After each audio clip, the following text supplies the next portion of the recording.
Olá, tudo bem? Conteúdo de Sociologia. Hoje falando sobre divisão social do trabalho e lazer. Bom, deixa eu fazer uma oração com você, porque pode ser que quando você estiver assistindo, você esteja, no meio de lutas, assim como também eu preciso de oração, eu falei na pessoal da comunicação. Ore por mim e eu oro por você, tá bom? Vamos orar? Pai, muito obrigado, Senhor, pelo acesso que temos a Jesus em oração, segundo a Tua palavra. Agora, Senhor Deus, olha para os Teus filhos e Tuas filhas, Senhor, olha para os familiares, parentes, para a comunidade, para o contexto familiar e comunitário desses irmãos e irmãs. Abençoa, Senhor, esses nossos seminaristas, para que eles possam realmente, Senhor, contemplar a Tua glória e compartilhar o que têm recebido de Ti com as pessoas à sua volta. Senhor, que Tu entres com milagres na vida de cada irmão e irmã. Que Tu entres, Senhor Deus, com as Tuas providências, as Tuas intervenções, ó Deus, em cada situação de vida e que, ó Deus, essas experiências sejam fortalecedoras e reanimem esses corações para que eles possam continuar a dar testemunho do Senhor Jesus Cristo. Nós oramos neste nome bendito, maravilhoso, e te agradecemos desde já. Amém. Amém. Muito bem. Divisão social do trabalho. Toda sociedade ela é composta de indivíduos, grupos, e ela tem movimentos e orientações desses movimentos, forças desses movimentos. E, historicamente, você percebe que em determinados episódios, determinados fatores, determinados movimentos são mais fortes do que outros.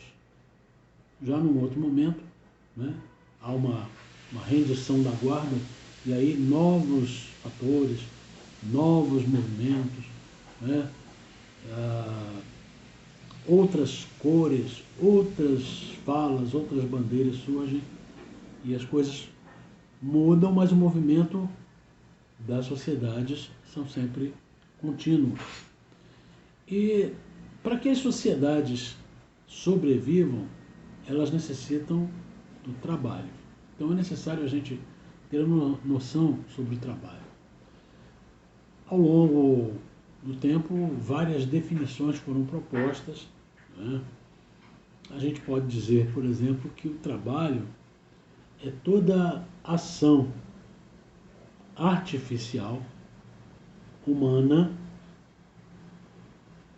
que é desempenhada, praticada, desenvolvida no sentido de mudar alguma coisa. Alguém já disse que o trabalho é a modificação da natureza. Se você tem num dado tempo, num dado lugar, uma certa situação, e você quer mudar essa situação, você tem que fazer um trabalho. Quando falo de trabalho aqui, não é só trabalho físico, muscular, força. O trabalho de conversar, o trabalho de escrever, o trabalho de organizar, o trabalho de reunir, o trabalho de pesquisar, enfim, trabalhos. Trabalhos são trabalhos, independentemente seja de força ou de intelecto, de relacionamento, etc. Mas quem organiza o trabalho, quem executa o trabalho? Aí começam a haver certas nuances interessantes de serem observadas. Normalmente, o trabalho surge a partir de uma ideia de como enfrentar determinado desafio que se quer, se deseja alterar, modificar. Então, se você está pegando chuva, você tem que desenvolver o quê? Um telhado, Paredes para cortar o vento, criar um espaço mais aquecido,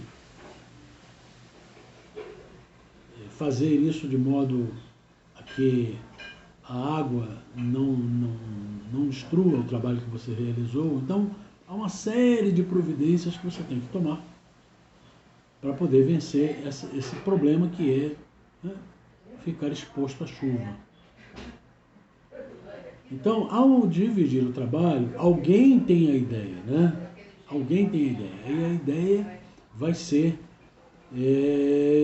desempenhada, mas nem sempre quem tem a ideia consegue fazer o trabalho ou consegue fazer sozinho o trabalho. E você pega, por exemplo, lá a narrativa da Torre de Babel, lá no Gênesis. Nessa narrativa, alguém trouxe uma ideia. Diz que Nimrod, né, se tornou poderoso caçador, era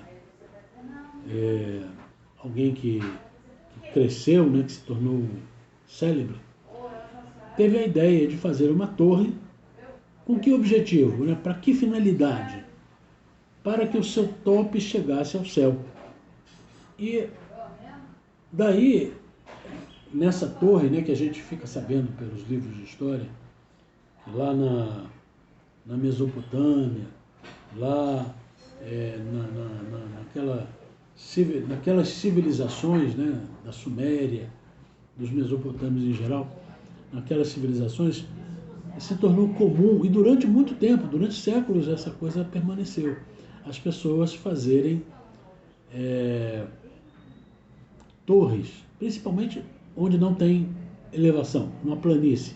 Então, já que a planície está tão longe do céu, para eu conversar com a divindade, eu preciso ter uma elevação. Eu quero que a minha voz chegue a essa divindade. Eu quero que a minha fisionomia seja conhecida da divindade. Então eu quero convencer as pessoas, olha o raciocínio do Nimrod. Quero convencer as pessoas, porque sozinho eu não vou conseguir, a me ajudarem a fazer uma elevação, uma torre artificial. E aí fazem as zigurates. Né? Zigurates é o nome, né, que receberam essas edificações. E aí, o Nimrod, ele começa a organizar as pessoas, né, e ele diz que quando eles construírem essa zigurate, essa torre de Babel, que não se chamava Babel antes, mas lá na planície de Sinear ou Sinar, conforme a versão da Bíblia que você usa, o nome de cada um seria célebre, ou seja, ele magnetiza todo mundo. Olha, nós vamos ficar famosos, nós vamos ser lembrados pelas divindades, ou por Deus, etc. Então, todo mundo se anima, né, naquela expectativa. Poxa, nós vamos tornar célebres os nossos nomes, todos nós vamos ser, né, graúdos, todos, olha só. Olha só a ingenuidade da turma, né? Todos nós vamos ficar importantes. Bom, vamos lá, corta pedra, arrebenta pedra, e não sei o quê. Aí no meio desse processo tem gente que adoece, gente que morre, né? E aquele trabalho, aquela faina louca, né? Com que objetivo? Fazer uma torre. Porque supostamente essa torre aproximaria as pessoas de Deus. E muitos sistemas filosóficos e religiosos, e políticos também, são verdadeiras torres. Só que, assim como acontece muito na política, e assim como acontece muito nas ciências acadêmicas frustradas, de repente, ainda inacabado o projeto, vem um fator qualquer, um fator aleatório qualquer, que acaba atrapalhando o projeto, grimpa o projeto, impede o projeto.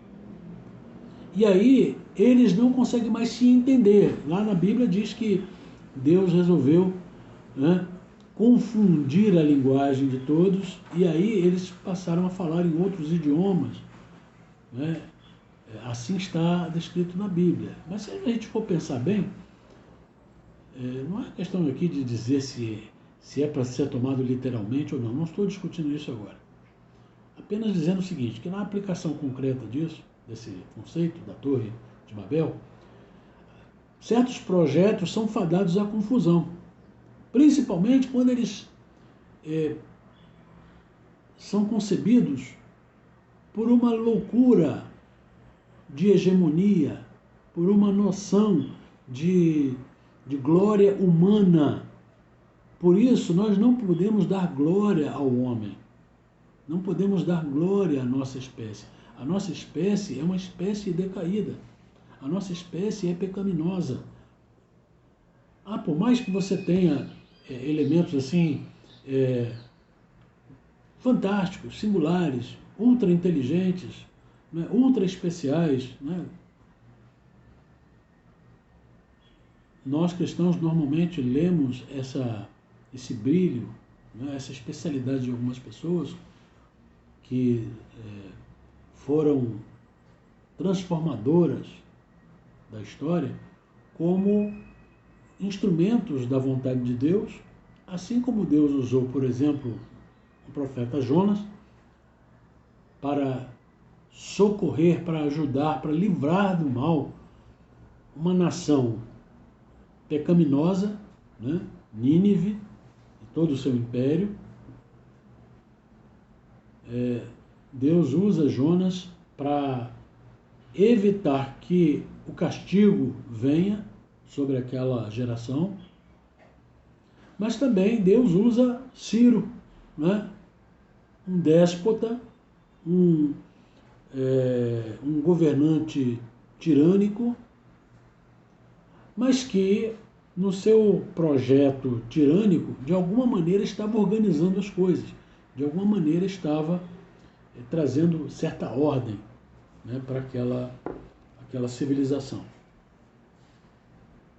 E passa um, passa o outro, e Deus segue, né, e nós estamos aqui até hoje. Mas você vê que normalmente a divisão social do trabalho, ela é proposta por alguém que tem uma visão maior, uma visão, né, mais de cima, uma visão superior, uma visão privilegiada, né? O ângulo de observação, estando mais no alto, você enxerga mais longe. Então, pessoas privilegiadas, por algum motivo, às vezes têm uma ideia. Só que na hora de executar, ele precisa de outras pessoas. E aí faz-se uma divisão. E aparece aí, né, tanto o que manda, o que organiza, o que determina, o que chefia, como aquele que executa, que obedece, né, que realiza ou ajuda a realizar, certo? Como coadjuvante. Então, um é vamos dizer, o ator principal, o outro é o ator coadjuvante. Então, você tem aí os astros, né, da cena, e tem também aquele elenco que é chamado de figuração, muitas vezes. Ok? Tudo isso se faz para a perpetuação da sociedade, da civilização. E aí surge a noção de hierarquia, né, em que uns estão mais acima, outros estão no meio, outros estão mais abaixo. Eu não estou dizendo que isso é o certo, não estou dizendo que isso é o bom, que isso é o melhor. Estou apenas dizendo que são coisas que acontecem. E não tem como a gente fugir muito. Nós podemos pegar essa... Se você, por exemplo, né, nasce no meio da construção de uma torre de Babel, ainda que essa torre seja de Babel, né, Babel significa confusão.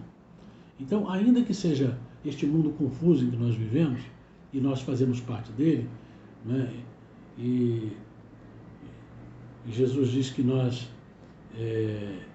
estamos, né, neste mundo jaz no maligno. Nós não somos deste mundo. A nossa essência não é para este mundo, mas estamos nele temporariamente. O próprio Jesus se colocou nessa condição, vindo encarnadamente ocupar um espaço neste mundo. Ele recebeu um nome humano, ele recebeu uma uma inserção social, ele era um rabi, era um judeu, então ele tinha várias coisas que estavam, vamos dizer, associadas a ele, que o classificavam como parte, né? Que o endereçavam dentro dessa sociedade, desse mundo confuso e injusto. E ele, embora tenha feito comentários e realizado coisas que, de certa maneira, contrariavam a lógica, como quando, por exemplo, ele menciona que no reino de Deus o maior tem que ser o menor, né, ou tem que ser como o menor, aquele que é grande é aquele que mais serve. Então ele inverte ou subverte a lógica deste mundo, né, acostumado a quem manda mais, né, quem tem mais. Ainda assim, ele não fez nenhum movimento político, né, muito menos partidário, para levar as pessoas a uma sublevação, a uma revolução. A revolução que ele propõe é de natureza espiritual. Então, algo, né, plantado no íntimo, uma semente que vai aos poucos germinar, germinar, germinar, e vai desabrochar, vai crescer, vai se exteriorizar, né, vai dar folhagem, quer dizer, visibilidade, vai dar tamanho, né, que faz parte também da visibilidade, e vai dar frutos que apontam para a continuidade, para a perpetuação.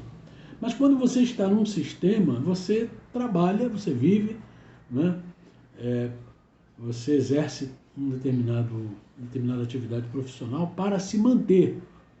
Porque aquilo que você recebe para comer, para se manter, para restaurar as suas forças, é a paga, né, é o pagamento, é a remuneração daquilo que você faz socialmente para a perpetuação dessa sociedade, para que esta sociedade esteja em ordem, esteja funcionando.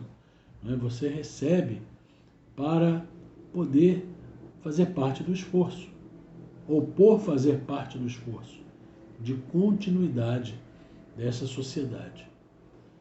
Quem está à margem da sociedade e não coopera, né? Operar com, fazer a obra junto com outras pessoas, cooperar.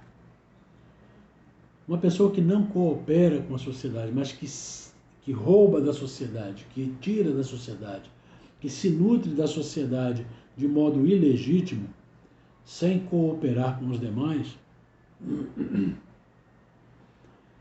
é uma pessoa tida como marginal, criminosa, né? Uma pessoa fora de ordem e que, de acordo com os códigos vigentes, ela deve ser punida. Certo? Então, essa divisão pressupõe que alguém teve a noção, né? Essa mesma pessoa, ou um grupo, ou até outra pessoa mesmo, pode assimilar esse conceito, essa ideia, e aí levar isso adiante para uma execução das coisas, uma concretização dos trabalhos. Vamos pensar na igreja. A igreja tem uma missão. Jesus trouxe para nós: ide e proclamai. Nós estamos aqui como igreja para proclamar, não é? Enquanto proclamamos, também louvamos e adoramos a Deus. Tá certo? Enquanto fazemos isso, estamos servindo as pessoas. Claro que tudo é uma coisa só, com vários aspectos, né? Aspectos diferenciados, mas tudo num pacote só.